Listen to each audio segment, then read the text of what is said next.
In the previous lecture, you learned about the push and unshift methods. They let you add one or more elements to the end or beginning of an array. JavaScript also provides two methods for removing elements from the end or beginning of an array. They're called pop and shift. The pop method is like the opposite of push. While push pushes an element to the end of the array, pop removes the element from the end of the array. And the shift is like the opposite of unshift. It removes the first element from an array. Now let's look at the guest list array and run the pop method on it. The last item Steve gets removed by the pop method. Now the guest list array holds 3 elements. Pop method doesn't just remove the last element, it also returns the last element. In other words, you can use pop method to get the last element of an array.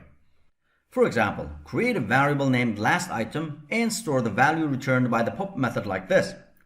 Now the last item variable holds the string Maria. The shift method is similar except that it removes the first element from an array. Let's bring back the original guest list array and this time call the shift method on it.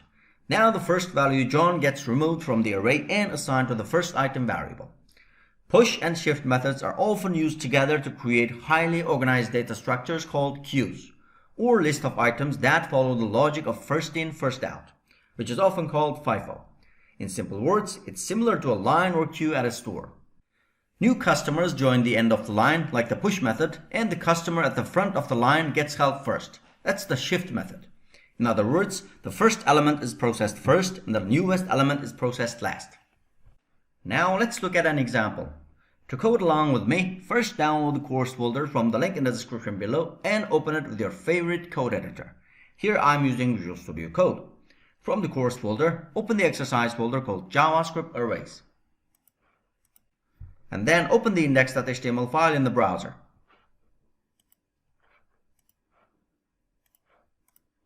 Here I also open the JavaScript console. In the index.html file, remember to link remove.js file. In the remove.js file, I'll start by creating an array of numbers. A good way to practice using the push and shift methods is in the JavaScript console. I'll save the changes. Refresh the page. The console is a great place to test small snippets of code and practice with different JavaScript methods. For example, you can find out the number of elements inside the numbers array using the length property like this.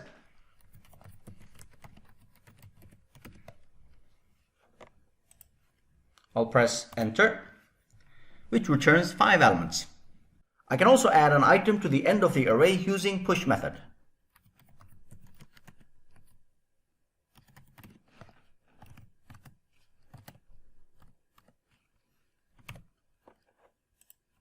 I'll press enter.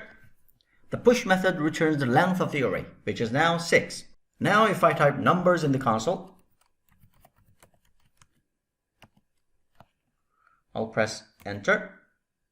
It displays the current elements in the array. To remove an element from the end of the array, I'll type numbers dot pop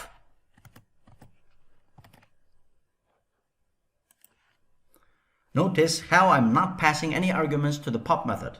The pop method does not accept arguments. Remember, the pop method returns the last element after removing it. I'll press enter. This returns 60 because the value 60 was the last element in the numbers array. I'll type numbers to check the latest value of numbers. I'll press enter. It returns 5, so there are now 5 elements left in the array. Now let's add a new item to the beginning of the numbers array using unshift method.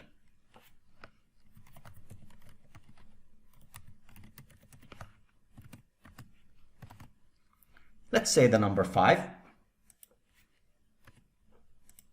I'll press enter. This returns the value 6 because there are now 6 elements in the array. I'll type numbers to see what's inside the array. And you'll see that the first element is 5. Finally, let's remove the first element using the shift method. Like the pop method, shift does not take any argument. So I'll type numbers dot shift. Shift also returns the first element after removing it. I'll press enter. This returns the number 5. I'll type numbers. I'll press enter, and it outputs the latest array without 5 in it.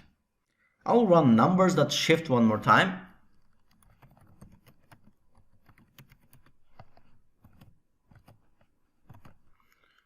I'll press enter, and this returns the number 10. I'll type numbers.